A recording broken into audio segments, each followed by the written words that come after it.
Hello student, आज की इस वीडियो लेसन में हम पढ़ने जा रहे हैं आईसीएसई 9th व 10th की पाठ्य पुस्तक साहित्य सागर से लिया गया पाठ 9। इस पाठ का नाम है भेड़ और भेड़िए। इस कहानी के लेखक हैं श्री हरिशंकर परसाई जी। तो आइए हम इस कहानी का दूसरा पाठ पढ़ते हैं। हमने पहली वीडियो में पहला पाठ पढ़ा था, अब हम दूसरा पाठ पढ़ते हैं। भेड़िए ने कहा, मगर अब समय ऐसा आ गया है कि सूखी हड्डी भी चबाने को नहीं मिलेगी। सियार सब जानता था, मगर जानकर भी न जानने का नाटक करना न आता तो सियार शेर नहीं हो गया होता।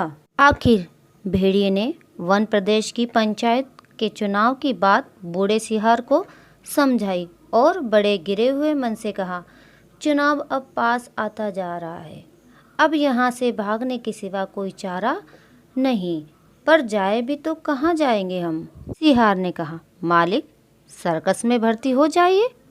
भेड़िए ने कहा, अरे वहाँ भी तो शेर और रीछ को ले लेते हैं, पर हम इतने बदनाम हैं कि हमें वहाँ कोई नहीं पूछेगा। तो सियार ने खूब सोचकर कहा, अजायब घर चले जाइए। भेड़िए ने फिर कहा, अरे वहाँ भी जगह नहीं है, सुना है वहाँ तो आदमी रखे जाने लगे हैं। बूढ़े सियार अब ध्यान मग्न हो गया। उसने एक आंख बंद की, नीचे के होठ को ऊपर के दांत से दबाया और एक टक आकाश की तरफ देखने लगा। फिर बोला, बस समझ में आ गया मालिक, अगर पंचायत में आप भेड़िए जाति का बहुमत हो जाए तो। भेड़िया चिढ़कर बोला, कहाँ की आसमानी बात कर रहे हो? अरे हमारी जाति कुल 10% है और भेड़ तथा अन्य छोटे पशु 90% है। भला वे हमें कहाँ को चुनेंगे? अरे कहीं जिंदगी अपने को मौत के हाथ सौंपती है? मगर हाँ, ऐसा हो जाए तो क्या बात है। बूढ़ा सियार बोलने लगा, आप उदास मत होइए सरकार, एक दिन का समय दीजिए, कल तक कोई योजना बन ही जाएगी। मगर एक बात है, आपको मेरे कहे अनुसार कार्य करना पड़ेगा। मुसीबत में फंसे भेड़िए ने आखिर सियार को अपना गुरु माना और आज्ञा पालन की शपथ ली। दूसरे दिन बूढ़े सियार अपने 3 सियारों को लेकर आया।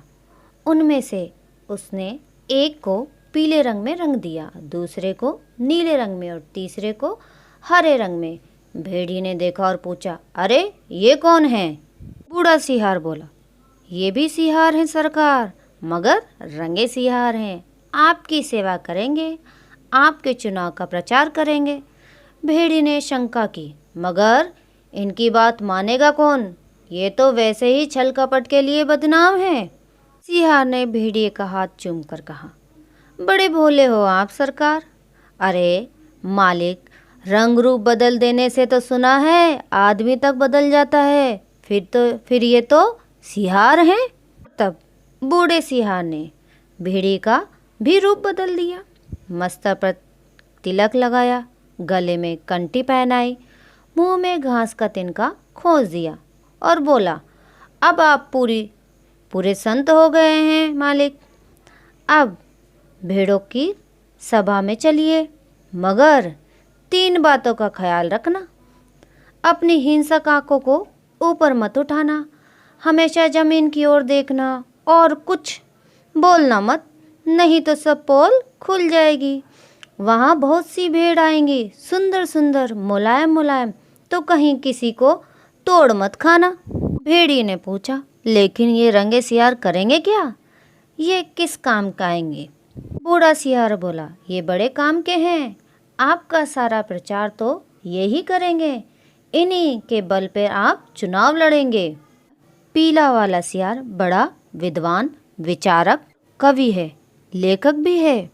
यह नीला वाला सियार नेता और पत्रकार है, और ये हरा वाला धर्मगुरु है। बस अब चलिए।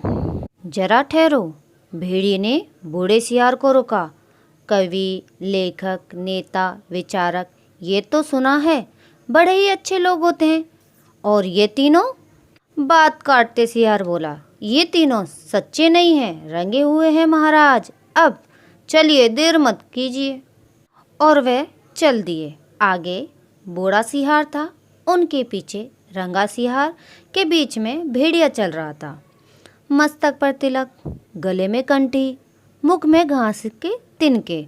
धीरे धीरे चल रहा था, अत्यंत गंभीर था पूर्वक, सिर झुकाए हुए विनय की मूर्ति बना हुआ। उधर एक स्थान पर हजारों भेड़ इकट्ठी हो गई थी, उस संत के दर्शन के लिए जिसकी चर्चा बूढ़े सिहार ने फैला दी थी। चारों सिहार भेड़िए की जय बोलते हुए भेड़ों के झुंड के पास आ गए।